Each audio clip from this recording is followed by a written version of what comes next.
You ask Tiger to solve. This deals with linear equations with one unknown. The final result is x equals -4. Let's solve it step by step. Group all x terms on the left side of the equation. Add 13x to both sides. Group like terms. Simplify the arithmetic. Group like terms. Simplify the arithmetic. Group all constants on the right side of the equation. Subtract 4 from both sides. Simplify the arithmetic.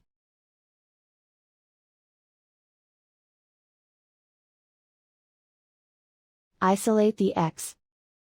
Divide both sides by 5.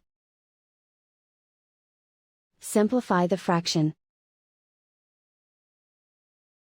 Find the greatest common factor of the numerator and denominator.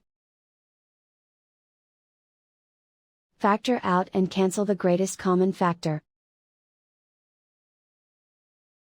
And so the final result is x equals -4.